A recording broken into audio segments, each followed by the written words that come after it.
Le protagoniste se retrouve transporté dans les cieux, un endroit qu'il n'avait jamais visité auparavant. Confus, il se demande où il est et comment il a été choisi. Il y rencontre une femme nommée Noline, qui lui explique la situation. Noline s'excuse et révèle qu'il a été invoqué par erreur, en même temps que d'autres personnes. Il n'était jamais censé faire partie de l'invocation. Noline précise alors que le processus d'invocation sélectionne au hasard des individus de différents mondes. Cependant, lors de cette invocation, il a été accidentellement pris dans le sortilège. Une fois l'erreur réalisée, elle l'a isolé et amené auprès d'elle par des moyens non conventionnels. Noline admet que le sort d'invocation est défectueux et dangereux. Elle explique que les règles de ce monde et celles de la Terre sont très différentes, ce qui engendre des risques importants. L'utilisation abusive de cette magie pourrait menacer la stabilité du royaume connu sous le nom de Milgar. Frustrée, elle révèle que ce sort avait été interdit, mais qu'un pays l'a utilisé imprudemment sous des prétextes fragiles. Elle a essayé de l'arrêter, mais sans succès. Takumi demande si les autres qui ont été invoqués avec lui sont également ici. Noline secoue la tête et explique qu'ils ont été envoyés à l'endroit prévu par le sort, car leur sélection était légitime. Takumi soupire et remarque qu'il n'est qu'une erreur. Takumi, de plus en plus frustré, exige d'être renvoyé là d'où il vient immédiatement. Noline, visiblement peinée, lui dit qu'elle ne peut pas le faire. Elle exprime sa colère et son chagrin face à la situation, admettant qu'elle a tenté d'empêcher l'utilisation de ces sorts interdits. Elle explique que le processus est irréversible, car son corps physique n'existe plus pour accueillir son âme. Takumi, furieux, demande ce qu'elle veut dire par « il n'a plus de corps ». À ce moment-là, il remarque qu'il a pris la forme d'un orbe lumineux. Noline explique que son corps a subi des dommages irréparables lors du processus d'invocation,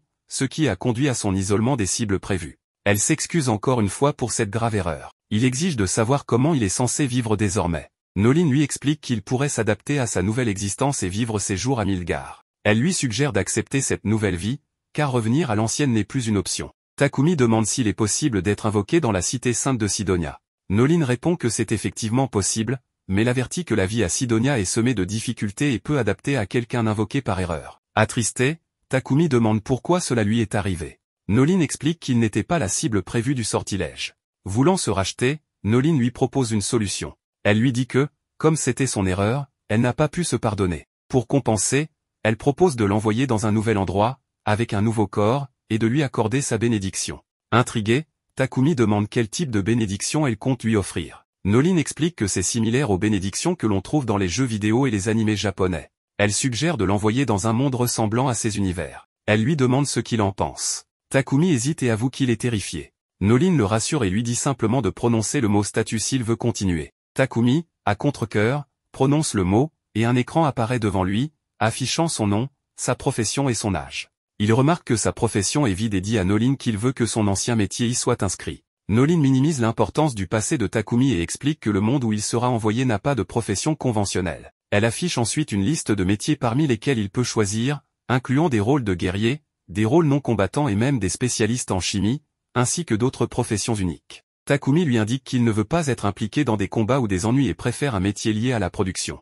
Noline sourit et lui fait remarquer qu'il manque de confiance en lui. Takumi répond qu'il veut simplement qu'on le laisse tranquille. Elle propose alors de lui accorder un sort utile pour son travail de production. Noline crée une pierre lumineuse entre ses mains, souffle dessus jusqu'à ce qu'elle se solidifie, puis la place dans la bouche de Takumi. Après lui avoir donné sa bénédiction, elle lui souhaite une nouvelle vie heureuse à Asgard et lui dit adieu.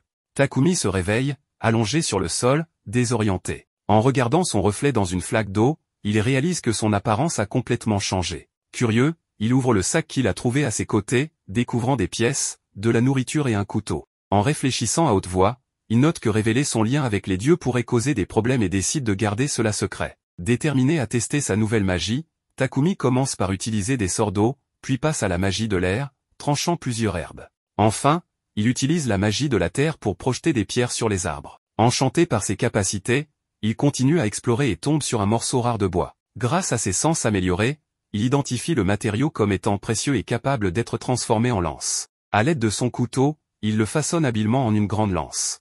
En examinant davantage les environs, Takumi remarque des plantes ayant un mélange de propriétés toxiques et médicinales. Cependant, il a du mal à les stocker et se souvient qu'il peut peut-être invoquer un sort de coffre à outils. Alors qu'il se prépare à lancer ce sort, une jeune fille apeurée apparaît, courant vers lui et se cachant derrière lui. Elle explique nerveusement qu'elle est poursuivie par un monstre. Un énorme lapin, d'une taille intimidante, surgit. Le monstre charge sur Takumi, mais il le frappe à la tête avec sa lance, le terrassant d'un seul coup. Ravi, Takumi suppose que cette force est un cadeau de Noline, bien qu'il se demande si ce n'est pas simplement un coup de chance.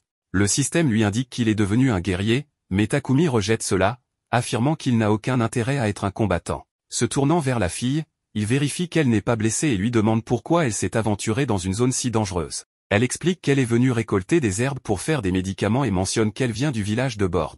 Takumi demande s'il peut l'accompagner jusqu'au village, ce qu'elle accepte avec joie. Reconnaissant, Takumi lui dit qu'elle est sa sauveuse, car il n'avait aucune idée d'où se trouvait le village et était sur le point de camper à proximité. La fille remarque le lapin mort et demande s'ils vont le laisser sur place, mentionnant que sa viande est délicieuse. Surpris, Takumi stocke le lapin dans son coffre à outils, ce qui étonne la jeune fille. Elle s'exclame qu'il est incroyable. Elle se présente ensuite sous le nom de Molly, et tous deux se mettent en route pour Bord. La scène se déplace ensuite vers l'Empire de Sidonia, où 3 étudiants, dont une jeune fille nommée Akane, se sont rassemblés. Ils se demandent pourquoi ils ont été convoqués en ces lieux. Une princesse nommée Elisabeth, qui supervise la région, s'approche d'eux. Elisabeth explique qu'ils ont été choisis pour leurs pouvoirs extraordinaires, qui doivent être utilisés pour sauver le monde. Cependant, Akane ressent quelque chose d'inquiétant. Elle se rend compte qu'Elisabeth n'est pas aussi bienveillante qu'elle le prétend. Convaincue qu'Elisabeth représente un danger, Akane décide qu'elle ne peut en aucun cas lui faire confiance. De retour au village,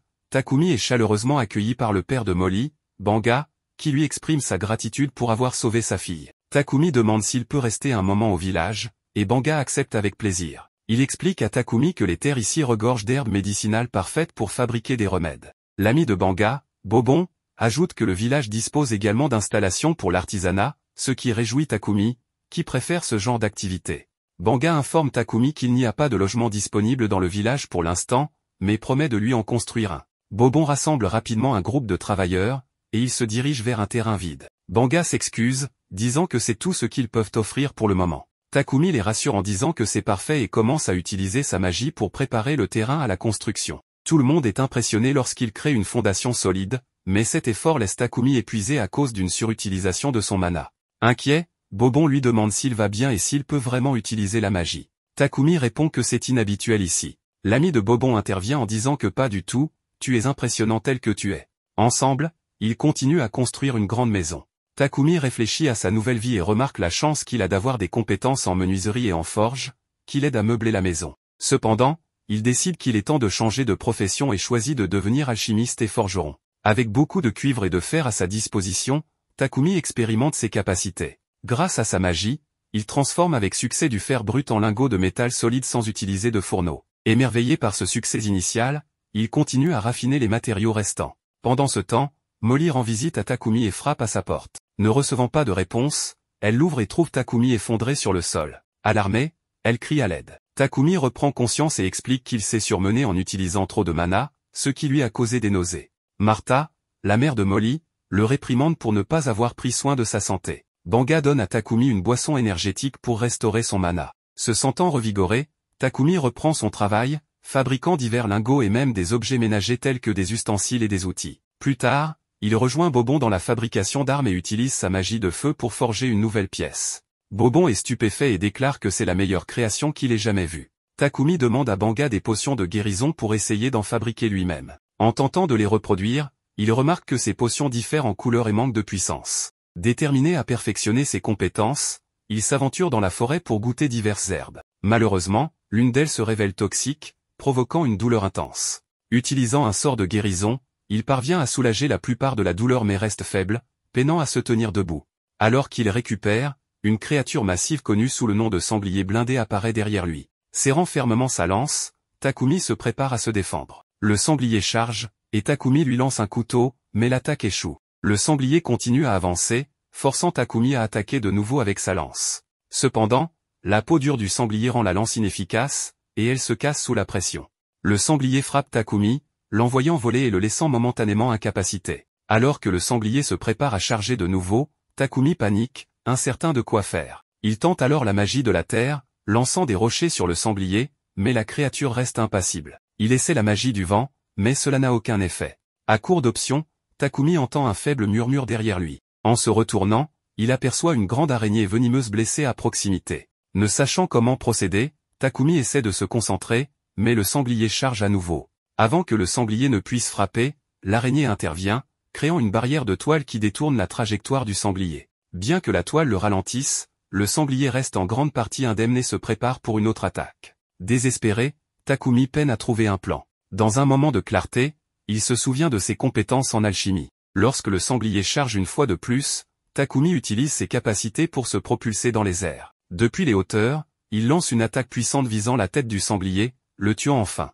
Avec la bataille terminée, Takumi se tourne vers l'araignée blessée. Utilisant un sort de guérison, il soigne ses blessures, ce qui, contre toute attente, apprivoise l'araignée. Elle devient docile et semble former un lien avec Takumi, le suivant et l'acceptant comme son maître. Takumi décide de nommer l'araignée Maple et l'améliore en réparant une patte endommagée, gagnant ainsi la loyauté et l'affection de Maple. De retour au village, la nouvelle de la victoire de Takumi sur le sanglier blindé se répand rapidement. Les villageois sont stupéfaits, car le sanglier possédait une force et une résilience incroyables. Molly signale à Takumi qu'une araignée est sur son dos, ce qui provoque la peur chez les autres. Takumi les rassure rapidement en disant qu'il ne faut pas s'inquiéter, qu'il l'a apprivoisée, qu'elle est complètement docile maintenant et qu'elle ne fera de mal à personne. Banga, surpris, remarque qu'il n'a jamais entendu parler de quelqu'un apprivoisant des insectes auparavant, mais qu'il semble que Takumi ait réussi. Takumi sourit et propose de tous festoyer autour du sanglier. La suggestion ravit tout le monde, y compris les enfants qui commencent à jouer autour du sanglier. Les villageois se rassemblent pour préparer le repas. Pendant qu'ils travaillent, Banga dit à Takumi que s'il veut vendre la peau et les défenses du sanglier, il peut le faire dans la grande ville. Takumi demande quelle est la ville la plus proche d'ici. Banga répond que c'est Bolton, mais que c'est assez loin. Pendant ce temps, Maple, l'araignée, joue joyeusement avec les enfants, surprenant les adultes par sa nature douce. Bobon remarque qu'avec l'arrivée de Takumi, le village est devenu plus lumineux et vivant qu'avant. Banga acquiesce, mais ajoute qu'il ne pense pas que Takumi restera longtemps dans ce petit village. La scène change pour montrer Noline observant Takumi d'en haut. Elle se dit à elle-même qu'il se débrouille bien maintenant et l'encourage silencieusement à continuer. Son amie apparaît à ses côtés et lui demande ce qu'elle souhaite pour Takumi. Noline hésite avant de répondre qu'elle ne peut pas souhaiter quelque chose de précis. Son amie lui rappelle qu'elle lui a donné un nouveau corps, sa bénédiction, et l'a envoyé une année entière dans le passé, bien avant que l'Empire de Sidonia ne lance son sort d'invocation. Maintenant, le protagoniste s'est réveillé avec un nouveau problème, car la petite araignée a causé un gros désordre dans la maison. Elle s'excuse mais explique que tout ce qu'elle a fait, c'était parce qu'elle s'ennuyait trop. Et elle a raison, car Takumi s'est uniquement consacré à son travail et ne lui a pas prêté attention. C'est pourquoi aujourd'hui, il décide de tout laisser de côté pour jouer uniquement avec son araignée. Et oui, si vous avez des animaux de compagnie, prenez du temps pour eux, car ils s'ennuient aussi et ont besoin de se divertir. Soudain, Martha arrive pour apporter à manger au protagoniste, mais elle tombe sur une scène très facile à mal interpréter. Il lui explique que son animal de compagnie n'a pas essayé de le manger et qu'il jouait simplement, mais Martha se concentre sur la magnifique soie que l'araignée a fabriquée. À partir de cela, il confectionne une chemise en soie, et les femmes du village sont ravies, car la soie d'araignée est considérée comme un luxe. Les nobles achètent ce matériau, ce qui pourrait représenter une grande opportunité. Ils demandent à l'araignée de produire une soie encore plus élastique, et elle s'exécute. Le protagoniste lui demande s'ils ne vont pas jouer comme prévu, mais l'araignée, avec une expression particulière, répond que non, ce sera pour plus tard, car elle a beaucoup de travail. Takumi voit cela comme une occasion de se consacrer à ses propres activités. En ce moment, il envisage de déménager dans une plus grande ville pour étudier l'alchimie, mais il ne sait pas comment annoncer cette décision aux habitants du village. Plus tard, on lui donne de l'équipement pour que son voyage dans la forêt ne soit pas dangereux. En réalité, tout le monde sait déjà que Takumi prévoit de partir. La semaine prochaine, un marchand de Bolton arrivera, et ils lui demanderont de permettre au protagoniste de voyager avec lui dans sa charrette. Ensuite, Takumi rencontre à nouveau Martha, qui va jeter les entrailles d'un lapin cornu, car elles sont souvent infestées de parasites et causent de nombreuses maladies. Comme le village ne dispose pas des moyens pour les purifier, ils n'ont pas d'autre choix que de les jeter. Takumi demande la permission et procède à leur purification grâce à sa magie de lumière, ce qui impressionne Martha.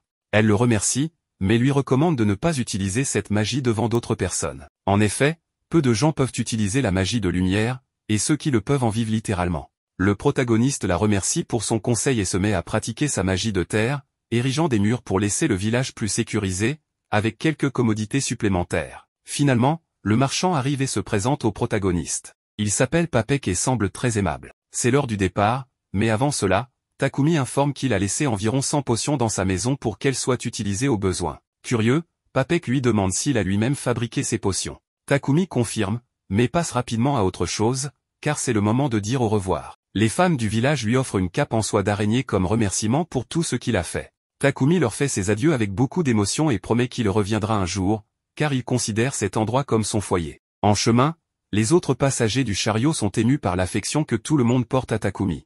L'un d'eux ne peut même pas retenir ses larmes. Il se présente alors, le blond s'appelle S, le Rouriel, et le chauve musclé Bogart. Papek explique qu'ils forment Croc de Lion, un groupe d'aventuriers de Rancé, et qu'ils sont ses gardes pour ce voyage. Bien que la région soit calme, ils se plaignent de l'ennui, car rien d'intéressant ne se passe, mais le protagoniste préfère que cela reste ainsi. Il lui demande pourquoi il tient un sac avec autant de précautions, et Takumi leur répond qu'il contient une araignée tueuse. Les compagnons de voyage sont surpris que Takumi ait réussi à apprivoiser une araignée tueuse. Riel, curieux, veut la voir de plus près, mais il reçoit immédiatement une leçon de la part de l'araignée. Contrairement à tout à l'heure, l'araignée semble très attachée à Bogart, et personne ne comprend pourquoi. Papek demande au protagoniste s'il a encore quelques-unes des potions qu'il a vues au village.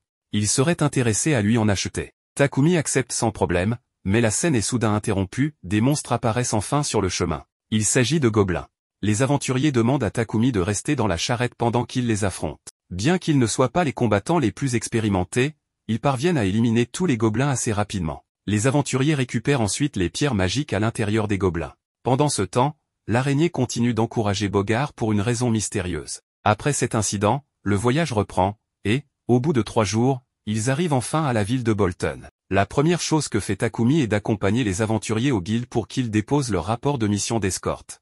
Il en profite également pour s'enregistrer, lui et son araignée, comme aventurier afin de pouvoir résider en ville. Cependant, il inscrit l'araignée comme son familier. Grâce à cette identification, Takumi pourra bénéficier de nombreuses facilités en ville, à condition de remplir au moins une mission par mois. Plus tard, chez Papek, Takumi révèle qu'il possède 100 potions de chaque type. Le marchand, impressionné, lui propose d'acheter les potions de soins basiques et de vigueur à 10 pièces d'argent chacune, et celles de mana à 50 pièces d'argent l'unité. C'est une somme considérable pour Takumi, mais Papek s'excuse, comme Takumi n'est pas un créateur reconnu, il ne peut recevoir que des tarifs inférieurs à la moyenne. Malgré tout, cela semble être une très bonne affaire, même si Takumi reste un peu méfiant. Papek explique ensuite à Takumi que, s'il souhaite s'établir comme créateur dans cette ville, il devra résider dans une maison avec atelier. Bien sûr, Takumi n'a pas les moyens d'acheter une maison, mais Papek lui propose une option de location. Son assistant, Thomas, l'emmène visiter un logement. À sa grande surprise, il s'agit d'un véritable manoir,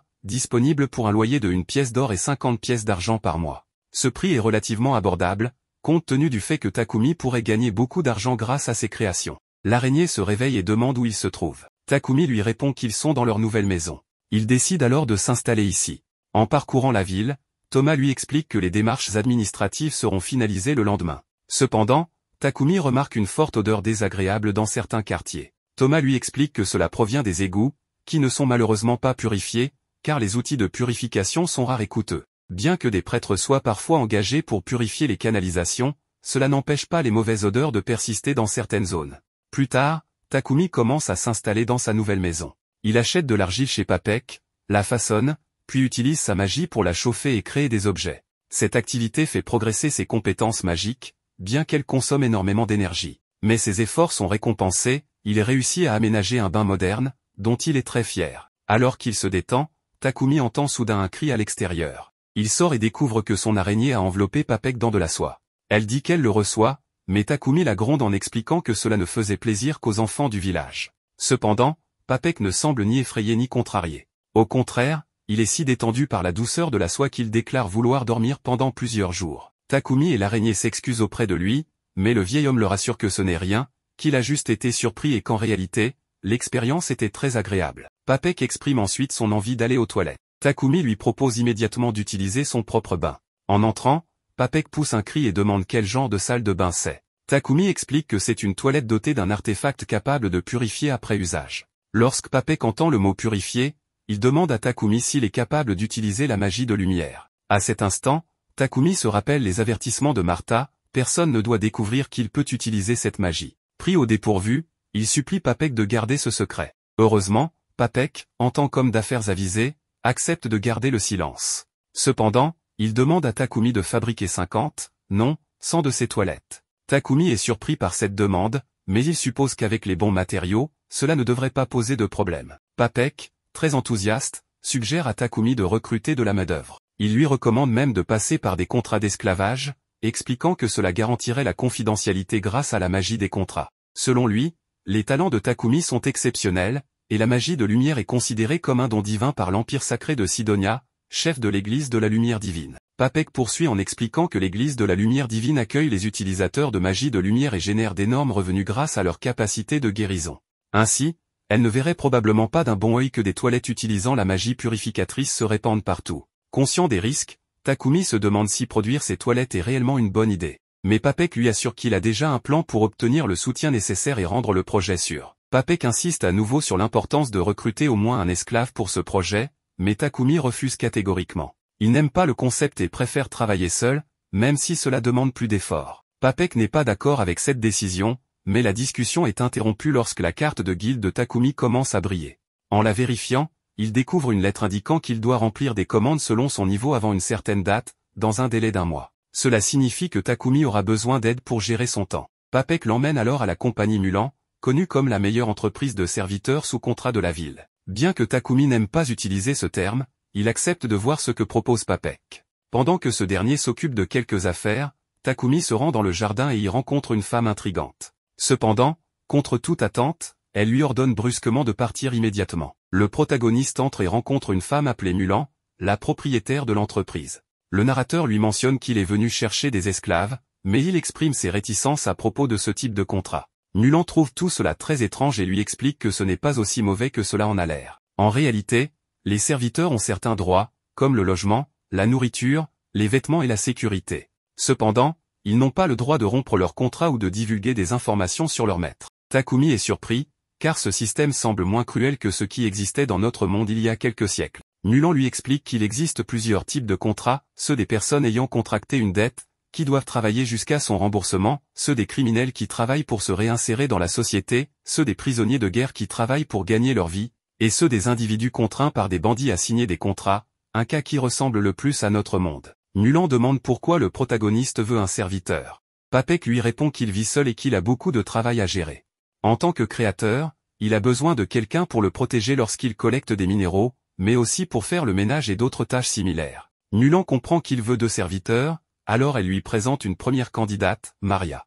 Maria est une jeune fille en détresse, enlevée par des brigands, sans personne pour l'aider. Elle est parfaite pour les tâches domestiques comme la lecture, l'écriture et le ménage. Le protagoniste lui explique ce qu'elle devra faire chez lui, comme nettoyer les chambres et les salles de bain. Maria répond qu'elle peut tout gérer sans problème. Cependant, une situation gênante survient lorsque le protagoniste lui dit qu'elle est très jolie et qu'il ne comprend pas pourquoi elle se trouve dans un tel endroit. Maria, visiblement mal à l'aise, insiste sur le fait qu'elle ne s'occupera que des tâches ménagères, rien de plus, et qu'elle n'acceptera pas de l'accompagner dans des situations inappropriées. Le protagoniste s'excuse pour le malentendu et accepte ses conditions. Mulan informe le protagoniste que, pour l'instant, Maria est la seule servante disponible. Maria mentionne une certaine Sophia, mais Mulan la fait taire en disant que cela ne la concerne pas et qu'elle devrait aller se préparer. Le protagoniste, intrigué, demande des informations sur Sophia. Mulan explique que Sophia a plusieurs défauts, elle a été capturée il y a 50 ans lors d'une guerre entre les royaumes de Triaria et Ugur, le royaume des elfes. Sophia n'a jamais signé de contrat en raison de ses blessures. Elle a l'oreille gauche endommagée, des difficultés à bouger son bras droit et sa jambe gauche, et une malédiction qui bloque sa magie spirituelle et élémentaire, ce qui la rend inutile en tant que combattante. Malgré cela, Takumi demande à parler en privé avec Sophia. Elle se montre réticente, affirmant qu'elle ne pourra pas lui être utile. Cependant, Takumi utilise son intuition de niveau 1 et découvre que Sophia est extrêmement puissante malgré ses handicaps. Il réalise que si la malédiction est levée et ses blessures soignées, elle pourrait être une alliée incroyable. Mulan revient et demande s'ils ont pu discuter. Le protagoniste déclare alors qu'il souhaite établir un contrat avec Sophia. Mulan n'en revient pas et demande si le protagoniste souhaite réellement quelqu'un avec si peu de capacités. Takumi répond que oui, il suffit de résoudre les problèmes pour que tout fonctionne. Mulan éclate de rire, trouvant son projet intéressant. Plus tard, il termine le processus administratif, et les 2 filles sont prêtes. Maria remercie le protagoniste d'avoir accepté Sophia. Mulan procède à la création du contrat avec un sort assez étrange, officialisant le tout. Désormais, les 2 filles seront à son service, quoi qu'il arrive. Takumi, un peu gêné, préfère qu'on ne l'appelle pas maître. Mulan est heureuse que Maria et Sophia aient trouvé quelqu'un d'aussi bon. De retour à la maison, la petite araignée du protagoniste l'accueille, effrayant les 2 filles. Il leur explique que c'est son animal de compagnie et leur annonce qu'elles vivront désormais avec lui. Takumi leur montre leurs chambres respectives, car chacune en aura une. Les filles trouvent cela trop luxueux, mais il leur explique que la maison est si grande qu'elles lui rendront service en occupant les pièces. Il ajoute qu'elles auront accès à une baignoire qu'elles pourront utiliser une fois leurs affaires rangées. Sofia propose qu'il utilise la baignoire en premier, mais il précise que l'eau est maintenue propre par un artefact et que cela n'a pas d'importance. Pendant qu'elles se détendent, Maria exprime sa surprise que Mulan ait laissé partir Sofia, car c'est la première fois qu'elle accepte une telle chose. Sofia, en revanche, semble préoccupée. Elle explique avoir remarqué que le contrat ne contient aucune information sur le passé, la famille ou l'identité du protagoniste, ce qui la rend méfiante. Au moment du dîner, Maria est stupéfaite de constater que le protagoniste a déjà tout préparé. Il explique l'avoir fait pour ce premier jour et qu'elle pourra s'occuper des repas à l'avenir. Sofia, cependant, considère qu'il est irrespectueux de manger avec lui à la même table, mais Takumi précise qu'il ne souhaite pas une relation de maître et serviteur, préférant une ambiance plus normale. Il demande également à être appelé par son prénom. Maria accepte facilement, tandis que Sofia reste mal à l'aise, ce qui soulève des questions sur son passé et ses méfiances. Le lendemain, Takumi reçoit un colis demandé précédemment et se voit averti de le manipuler avec précaution.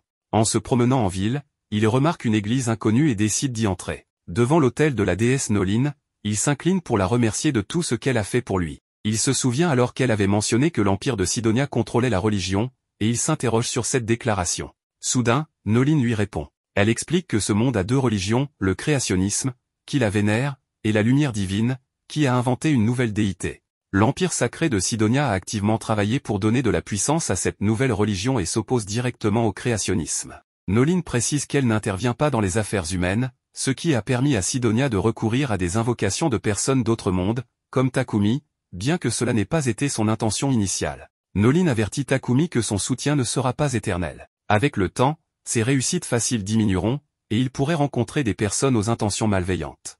Notre protagoniste réalise que toutes ses rencontres positives jusqu'à présent étaient dues au soutien de la déesse. Elle l'avertit que désormais, tout dépendra de ses propres actions, car l'équilibre s'ajustera selon ses décisions et non grâce à son pouvoir divin.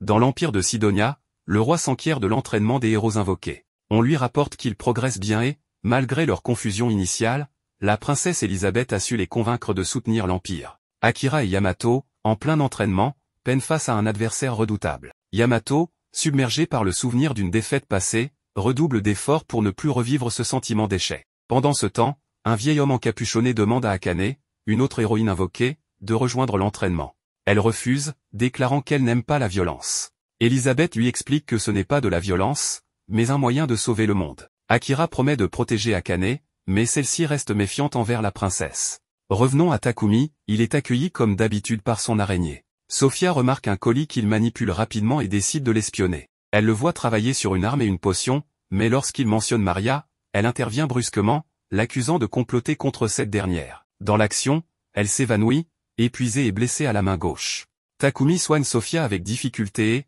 grâce à cet acte, augmente son niveau de magie de lumière. Maria explique que Sofia s'effondre toujours quand elle se surmène, probablement à cause d'une malédiction. Takumi utilise alors une compétence spéciale pour lever cette malédiction, lui permettant de retrouver toute sa force. Plus tard, Sofia se réveille, se sentant étonnamment légère. Maria lui raconte que Takumi l'a soignée, mais Sofia, méfiante, suggère de fuir. Maria lui montre alors son oreille guérie, prouvant que la malédiction est levée et que son pouvoir magique est restauré. Touchée par cette révélation, Sofia va remercier Takumi. Ce dernier lui explique qu'il avait besoin d'un niveau supérieur en magie de lumière pour la soigner, ce qu'il a obtenu en expérimentant sur des blessures. Sofia demande pourquoi il mentionnait Maria, et Takumi explique qu'elle avait jeté des herbes nécessaires à son expérience par erreur. Lorsqu'elle l'interroge sur les risques qu'il a pris, il répond qu'il a tenu une promesse. Émue, Sofia jure fidélité à vie à Takumi, marquant le début d'une relation saine entre eux. Pendant ce temps, la déesse Noline observe en silence, semblant s'amuser de la situation. Un nouveau jour commence, et Takumi se consacre à l'étude de l'alchimie et d'autres disciplines dans la bibliothèque. Cependant, il est surpris de découvrir qu'il n'y a que 4 livres sur l'alchimie. Il se demande pourquoi cette discipline est devenue si obsolète, malgré sa simplicité. En y réfléchissant, il réalise que le livre est écrit dans la langue de l'ancienne civilisation magique, une langue qu'il peut comprendre grâce à la bénédiction de la déesse Noline depuis sa réincarnation. Cette capacité à maîtriser toutes les langues rend son apprentissage bien plus facile. De retour à la maison, Maria lui dit que ce qu'elle a vu la veille sera difficile à oublier, ajoutant qu'ils avaient l'air divins ensemble. Elle avoue ouvertement qu'elle n'a rien manqué de la scène. Maple, quant à elle, le qualifie de charmeur, tandis que Maria remarque que Sofia ressemble à un chevalier prêt à protéger sa princesse. Takumi, cependant, n'apprécie pas vraiment d'être considérée comme la princesse dans cette comparaison. Plus tard, tout le groupe nettoie les toilettes récemment achevées. Takumi leur explique qu'ils pourront les livrer aujourd'hui, ce qui permettra de lancer une production à grande échelle. Il partage également son envie de voyager, d'explorer des matériaux et ingrédients uniques, et de visiter des ruines pour s'amuser. Il prévoit d'emmener Sofia comme escorte, tandis que Maria doit rester pour s'occuper de la maison. Quant à Maple, étant son familier, elle devra l'accompagner. Maria exprime toutefois son souhait de les rejoindre. Takumi hésite, expliquant que ce serait dangereux. Déçue par ce refus, Maria se compare à des toilettes abandonnées, ce qui laisse Takumi perplexe face à cette étrange analogie. Voyant sa tristesse, il reconsidère sa décision, jugeant qu'il serait plus préoccupant de la laisser seule dans une grande maison. Le regard plein d'espoir de Maria finit par le faire changer d'avis. Pour s'assurer que Maria est apte à voyager, Takumi utilise son pouvoir d'évaluation sur elle et découvre qu'elle est plutôt douée au combat, portant le titre de guerrière. Encore hésitant, Sofia propose de former Maria au combat et à la magie. Avec cet arrangement, Takumi accepte qu'elle se joigne à eux et promet de fabriquer l'équipement nécessaire pour les deux. Sofia demande une épée longue, une lance de 2,5 mètres, un arc long et quelques petits poignards. Maria, se souvenant de son entraînement avec des dagues à la compagnie Mulan, choisit cette arme comme sa préférée. Cependant, Sofia trouve les dagues peu efficaces contre les monstres et suggère que Maria apprenne à manier une lance. Cette nuit-là, Takumi commence à forger leurs armes et armures, utilisant des lingots d'acier magique, car les métaux ordinaires ne sont pas très pratiques dans ce monde. Le lendemain matin, Sofia commence tôt l'entraînement de Maria pendant que Takumi termine les armes demandées.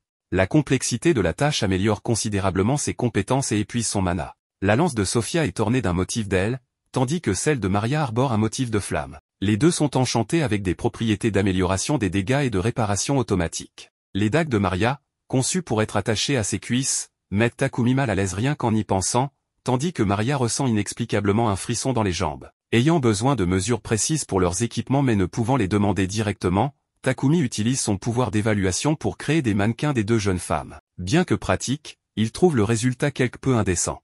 Quelques jours plus tard, les filles essaient leurs équipements sur mesure, qui leur vont parfaitement. Impressionnée, Sofia demande à Takumi comment il a pu atteindre une telle précision. Maple commence à mentionner les mannequins, mais Takumi change rapidement de sujet. Les filles testent ensuite leurs armes, confirmant qu'elles sont en parfait état. Takumi leur offre également des anneaux pour activer la magie avant de se rendre à la guilde pour les inscrire comme aventurières. Le réceptionniste leur remet leurs cartes respectives, marquant le début de leur nouvelle aventure. Tout juste au rang H, Takumi explique qu'ils ne prendront que des missions correspondant au niveau des deux jeunes femmes, car il n'a aucun intérêt à grimper les échelons rapidement. À ce moment-là, des aventuriers s'approchent pour flirter avec elles, se vantant de leur propre rang supérieur et insinuant qu'elle ferait mieux de les suivre. Avant que Sofia ne puisse répondre, Takumi s'interpose, bien qu'il ressente une immense peur intérieure. Malgré cela, il prend son courage à deux mains et leur fait savoir qu'ils sont impolis et vulgaires, en plus de ne pas ressembler aux véritables trois de crocs du lion, ce qui énerve leur chef. Furieux, l'un des aventuriers tente de lui donner un coup de poing au visage, mais juste avant l'impact, Takumi transforme son corps en diamant, ce qui fait que le bras de l'agresseur se casse à l'impact. Alors que la situation s'aggrave, un homme intervient pour demander ce qu'il se passe. Hans, un membre du personnel, présente l'homme comme Barak, le maître de la guilde. Après que Hans ait expliqué que Takumi ne faisait que se défendre, Barak demande à Takumi de le suivre pour discuter en privé. Dans la salle, Barak lui demande ce qu'il a fait et promet de garder l'information confidentielle. Avant que Takumi ne réponde, Hans mentionne avoir ressenti des traces de magie et suppose que Takumi a utilisé un sort. Surpris, Takumi réalise que Hans possède un niveau élevé de détection magique. Il explique alors qu'il n'a pas utilisé de magie offensive mais a extrait du charbon de sa boîte d'objets, qu'il a transformé en diamant pour couvrir son corps juste avant l'attaque. Hans révèle que cette transformation relève de l'alchimie, ce qui est la raison pour laquelle Takumi avait voulu rejoindre la guilde des alchimistes. Hans, remarquant la beauté de Sofia et Maria, suggère à Barak de les promouvoir rapidement pour éviter qu'elles ne soient importunées à nouveau. Barak accepte, mais Takumi rappelle qu'elles viennent à peine de s'inscrire. Hans propose alors de leur attribuer des missions spécifiques pour accélérer leur montée en rang. Takumi, Sofia et Maria acceptent cette offre et commencent à travailler. Les trois missions comprennent la chasse aux gobelins, la chasse aux kobolds et la collecte d'herbes médicinales mariles. Grâce à l'organisation méthodique de Maple, qui localise les ennemis, ils accomplissent ces tâches sans problème. Cependant, Takumi remarque qu'il y a trop de monstres pour une zone de ce type. Sofia suppose alors qu'il pourrait y avoir un campement de taille moyenne dirigé par un général gobelin, une créature de rang C. Pour éliminer un tel camp, il faudrait normalement 5 équipes de rang D ou supérieurs. Sofia propose une stratégie, utiliser leur magie combinée pour réduire le nombre de monstres avec une attaque initiale, ce qui rendrait l'affrontement possible. Pendant ce temps, Maple informe Takumi qu'elle est sur le point d'évoluer. Takumi ouvre immédiatement un portail pour qu'elle puisse se reposer dans un espace dimensionnel. Sofia, étonnée, lui demande si c'est une magie d'espace-temps. Takumi confirme, expliquant qu'elle est accessible à partir du niveau 3 de cette magie. Sans Maple, le trio avance prudemment. Sophia fait un repérage et annonce qu'il y a entre 300 et 400 gobelins, mais aucun humain dans les environs. Ils utilisent alors leurs anneaux pour activer leurs sorts offensifs et infligent d'importants dégâts au camp. Malgré cela, Sophia reste sur ses gardes et signale l'approche d'un général gobelin accompagné de chevaliers gobelins. Il se lance immédiatement dans le combat. Takumi, bien que terrifié, est obligé d'affronter l'un des chevaliers. Il utilise une fois de plus son alchimie pour triompher, ce qui fait augmenter son niveau rapidement. De retour à la guilde, il rapporte leur succès à Hans, déposant une montagne de matériaux récoltés devant lui. Impressionné mais nerveux, Hans les emmène voir Barak. En apprenant les détails, Barak est stupéfait, ce qu'ils ont accompli aurait nécessité plusieurs équipes de rang des hauts supérieurs. Malgré cela, il élève la voix pour rappeler à Takumi l'importance de ce qu'ils ont réalisé, insistant sur l'impact de telles missions. Lors d'un affrontement tendu, une main surgit soudainement pour repousser un assaillant, et il s'avère que c'est Maple, fraîchement évolué. Maria, émerveillée par la beauté de Maple, n'hésite pas à la prendre dans ses bras. Barak, quant à lui, se résigne face à cette situation exceptionnelle. Hans intervient alors pour annoncer les récompenses, Takumi est promu au rang E, tandis que Sophia et Maria passent au rang F. Le lendemain, Maria demande à Takumi des morceaux de tissu pour fabriquer des sous-vêtements pour elle et Sophia. Elle explique qu'elle ne veut pas utiliser la toile de Maple, car sa qualité est trop élevée pour un tel usage. Elle montre ensuite un croquis des sous-vêtements envisagés, ce qui effraie Takumi. Il redessine lui-même un modèle plus modeste et se propose de les fabriquer, incluant un soutien-gorge et une culotte. Maria, surprise mais ravie, le supplie de les réaliser. Pendant ce temps, Maple informe Takumi que Papek est arrivé, mais ce dernier est retrouvé inconscient à l'entrée. Maple explique qu'il s'est évanoui en voyant son évolution.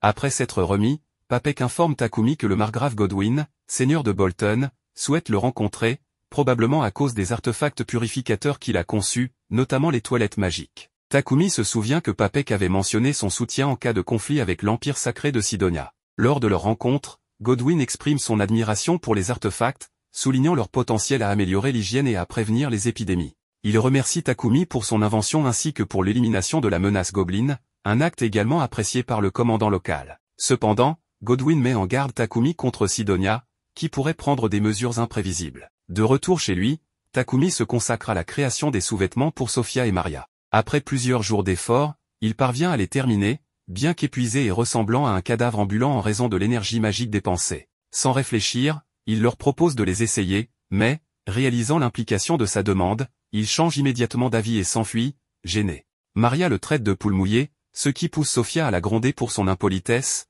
bien qu'elle partage secrètement cet avis en riant. Pendant ce temps, Takumi, abattu par cet incident, craint d'avoir perdu la faveur de Nolin et se convainc d'avoir fait quelque chose de mal. Le protagoniste vient de fabriquer des réfrigérateurs de très bonne qualité. Après avoir expliqué brièvement comment il les a construits, il invite les autres à en choisir un, tandis qu'il compte apporter les restants à Papek. Toutefois, il veut rapidement commencer un nouveau projet pour améliorer leur équipement. Après son combat contre les gobelins, il a réalisé l'importance de posséder du matériel de la meilleure qualité possible. Son objectif est désormais de créer un équipement non plus en acier, mais en mithril et en adamantine, des matériaux bien plus résistants. Tout le monde est d'accord avec son idée, ne souhaitant que sa protection. Cependant, Hans lui apprend que ces métaux sont si rares que peu de forgerons savent les travailler, du moins dans cette ville. Il lui conseille donc de se rendre au royaume des nains de Nonstal. Mais, étant alchimiste, le protagoniste pourrait techniquement fabriquer ces matériaux lui-même, à condition de se procurer les matières premières. Il existe une mine au nord-ouest du royaume de Barcula où l'on peut extraire du mithril et de l'adamantine en abondance.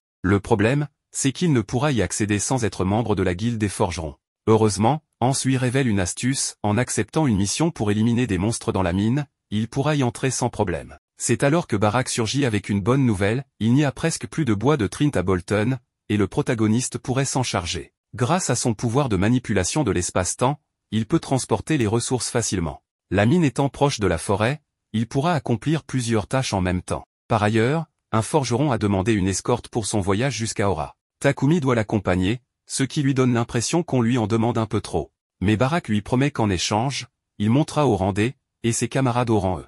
Malgré cette récompense, Takumi hésite, car il n'a jamais fait d'escorte auparavant, mais cela ne semble pas inquiéter Barak. Takumi veut au moins savoir combien de temps le trajet prendra. Hans lui répond que cela prendrait 7 jours à cheval, ou 4 jours avec un cheval monstre, une espèce rare capable de courir 2 fois plus vite qu'un cheval normal. Takumi aimerait en obtenir un, mais Hans lui apprend qu'ils sont tous déjà réservés. C'est alors que Riel arrive et lui annonce que lui et son groupe utilisent le dernier disponible. Il vient d'ailleurs de rentrer après avoir vaincu un bison sur la route, pour éviter que sa viande ne se perde. Riel informe également Barak que les routes sont devenues dangereuses récemment, compliquant les missions d'escorte. Il prévoit de retrouver son groupe demain.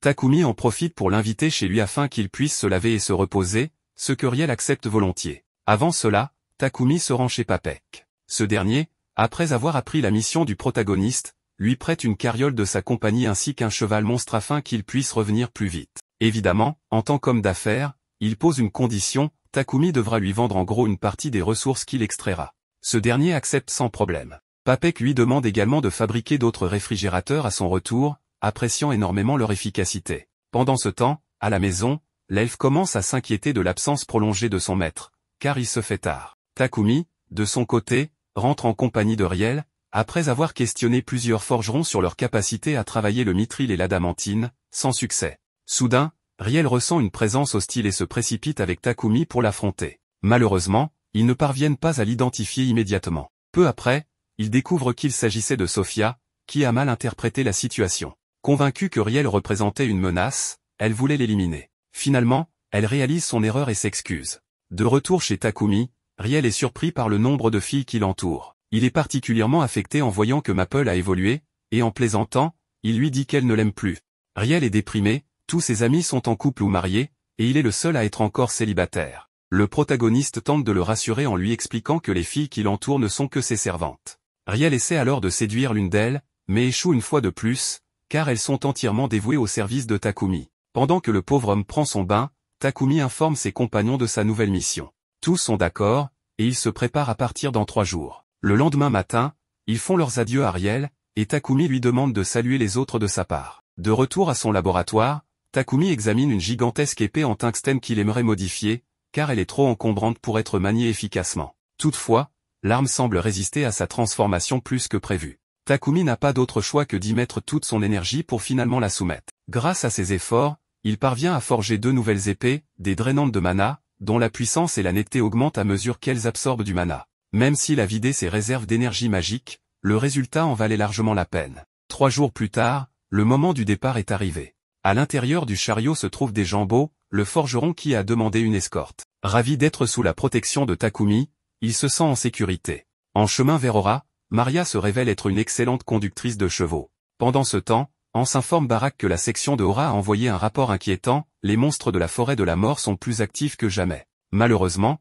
Takumi est déjà parti, et il ne reste plus qu'à espérer qu'il n'affronte pas de créatures trop puissantes. De son côté, Papek discute avec un interlocuteur à propos du succès grandissant des inventions de Takumi. Sa Majesté est particulièrement fascinée par les toilettes qu'il a conçues et souhaiterait les voir installées dans la capitale. Toutefois, une rumeur circule, l'Empire sacré de Sidonia pose de plus en plus de questions à ce sujet, ce qui pourrait s'avérer problématique. Il semblerait même que là-bas, l'entraînement des héros invoqués s'intensifie, ce qui suscite des soupçons, notamment chez Akane, qui continue de se méfier de la princesse Elisabeth. Revenons à Takumi, il explique à des Jambeaux que leur mission inclut aussi la chasse aux Trint. Afin d'assurer la sécurité du forgeron, il érige une barrière protectrice. Des Jambeaux étaient déjà au courant et n'y voient aucun inconvénient. Dans la forêt, Sofia lui conseille d'utiliser sa détection magique pour différencier les Trint des arbres ordinaires. Grâce à cette technique, Takumi repère et abat rapidement son premier Trint. Cependant, les ennuis ne font que commencer, un grand nombre de Trint apparaissent et encerclent le groupe, manifestement hostile. Comme les affronter un par un prendrait trop de temps, ils optent pour la magie afin d'en éliminer le plus possible. C'est alors qu'un Trint ancien surgit. Son problème ?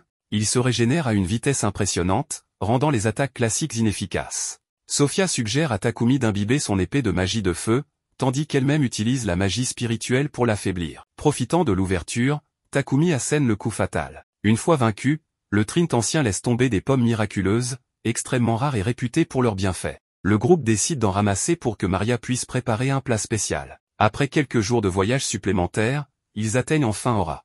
Leur première destination est la guilde des aventuriers locales, où ils apprennent que la mine qu'ils doivent explorer est infestée de monstres mangeurs de minéraux. Parmi eux, les taupes de fer, qui devront être éliminées avant toute extraction. À l'intérieur de la mine, Takumi trouve rapidement de l'adamantine et du mithril, mais les taupes de fer ne tardent pas à faire leur apparition. Contrairement à ce qu'il imaginait, ces créatures ne sont ni gigantesques ni particulièrement dangereuses. Il lui suffit d'utiliser un peu de lumière pour les aveugler, permettant ainsi à l'elfe de les exterminer facilement.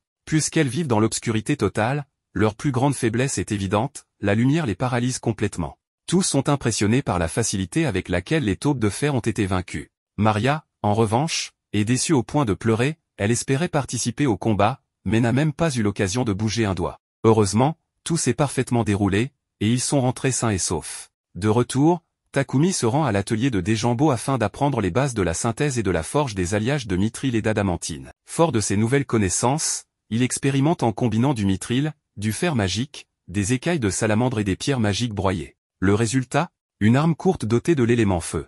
Depuis ce jour, Takumi n'a pas cessé de travailler d'arrache-pied, allant jusqu'à concevoir des armures à partir des minerais qu'il a récoltés. Le résultat est impressionnant, chacune de ses compagnonnes reçoit une armure enchantée avec des effets uniques. L'armure de l'elfe est imprégnée des éléments vent et eau, celle de Maria du feu et de la terre, et la sienne du vent et de la foudre. Grâce à cette dernière, il peut courir à une vitesse fulgurante, bien qu'il doive encore perfectionner sa maîtrise physique. En plus de cela, il offre une lance de vent à Sophia et une lance de feu à Maria. Toutes deux sont ravies de leurs nouvelles armes. Touchée par tant d'attention, l'elfe exprime son profond dévouement envers son maître et affirme qu'elle serait prête à sacrifier sa vie pour le protéger. Takumi, bien que reconnaissant, lui demande de toujours privilégier sa propre vie avant toute autre chose. Pendant ce temps, dans le ciel, la déesse Nolin observe attentivement les événements du monde. Elle surveille non seulement Takumi, mais aussi des événements plus inquiétants. Dans le royaume de Sidonia, Akira et Yamato, deux héros légendaires, semblent prêts à partir pour le royaume de Samandor. Officiellement, ils ont pour mission d'apporter la paix, mais tout laisse penser que leurs véritables intentions sont bien plus sombres. De son côté, Takumi est épuisé par l'accumulation de travail dans son atelier. L'elfe aimerait qu'une autre personne vienne l'aider, afin qu'il ne s'épuise pas à la tâche. Au même moment, dans la capitale royale de Bakilatos, le roi est préoccupé. Sidonia exige plus d'informations sur la magie de purification utilisée pour les fameuses toilettes de Takumi, ce qui laisse présager une période troublée à venir. Les mots étaient politiques, mais s'ils étaient expliqués correctement, il s'agissait d'une menace pour lui faire remettre l'homme doté du pouvoir de purification. Ces idiots de Sidonia prétendent que la magie de lumière est un don de Dieu et qu'elle appartient à l'église de la lumière divine. Mais le roi refuse de leur livrer Takumi. Le messager le menace alors de rappeler tous les prêtres de l'église de la lumière divine. Le roi répond, leur donnant son aval pour le faire immédiatement. Cette réponse du roi surprend l'émissaire de l'église qui ne sait quoi dire. Après, Takumi apprend aussi cette nouvelle et s'en inquiète. C'est alors que Papek évoque l'existence de l'église de la création, qui a ses racines dans le royaume et vénère la déesse Nolin. Les prêtres de cette église soignent gratuitement les gens, alors que ceux de la lumière divine exigent un prix élevé. Mais au-delà de cela, le roi veut rencontrer Takumi immédiatement. Takumi annonce la nouvelle aux filles et leur raconte comment le roi l'a sauvé de l'empire de Sidonia.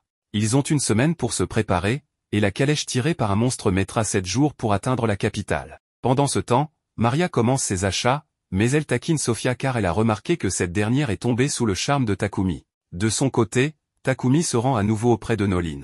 Elle est contrariée qu'il ne lui ait apporté aucune offrande. Takumi lui demande alors des informations sur la lumière divine. Il pensait qu'il s'agissait d'une déesse, mais Nolin lui explique que ce n'est pas le cas, et qu'il le découvrira en temps voulu. Takumi lui pose aussi des questions sur les héros invoqués par Sidonia. Nolin lui révèle qu'elle avait envoyé quelqu'un un an avant l'invocation menée par Sidonia. Takumi veut en savoir plus, mais Nolin le met dehors pour éviter de répondre. Takumi fabrique ensuite des capes de dissimulation pour les filles, assorties à la sienne. Puis, il leur montre les plans d'une calèche qu'il veut construire. Mais Maria lui fait remarquer qu'il leur faut un cheval monstre pour la tirer. La ville de Bolton, surnommée la ville des aventuriers, borde la forêt de la mort, où vivent de nombreux monstres. Il pourrait y trouver un cheval dragon ou un cheval monstre. Takumi connaît déjà ces créatures, mais Sophia lui explique que ce qui différencie les chevaux dragons, ce sont leurs cornes et leur endurance. Soudain, un loup passe près d'eux sans les repérer grâce à leur cape. Mais Sophia enlève la sienne, car un bon combat est toujours un bon entraînement. Elle parvient à abattre un sanglier. Non loin, un arbre mort parfait pour fabriquer leur calèche attire leur attention, et chacun se met au travail. Maple, impatiente, trouve qu'il traîne trop et décide d'explorer les environs. Elle tombe sur un cheval dragon blessé. Elle tente de l'approcher pour l'aider, mais l'animal se méfie. Maple se reconnaît en lui. Mais soudain, l'agresseur du cheval dragon surgit pour attaquer Maple. Elle le neutralise, mais une armée entière de fourmis géantes les entoure. Maple tisse un bouclier magique autour d'eux, mais les fourmis commencent à le déchirer. Elle tente d'appeler Takumi par leur lien, mais ces mots ne lui parviennent pas, et Maple est effrayé. C'est finalement Takumi qui ouvre le bouclier.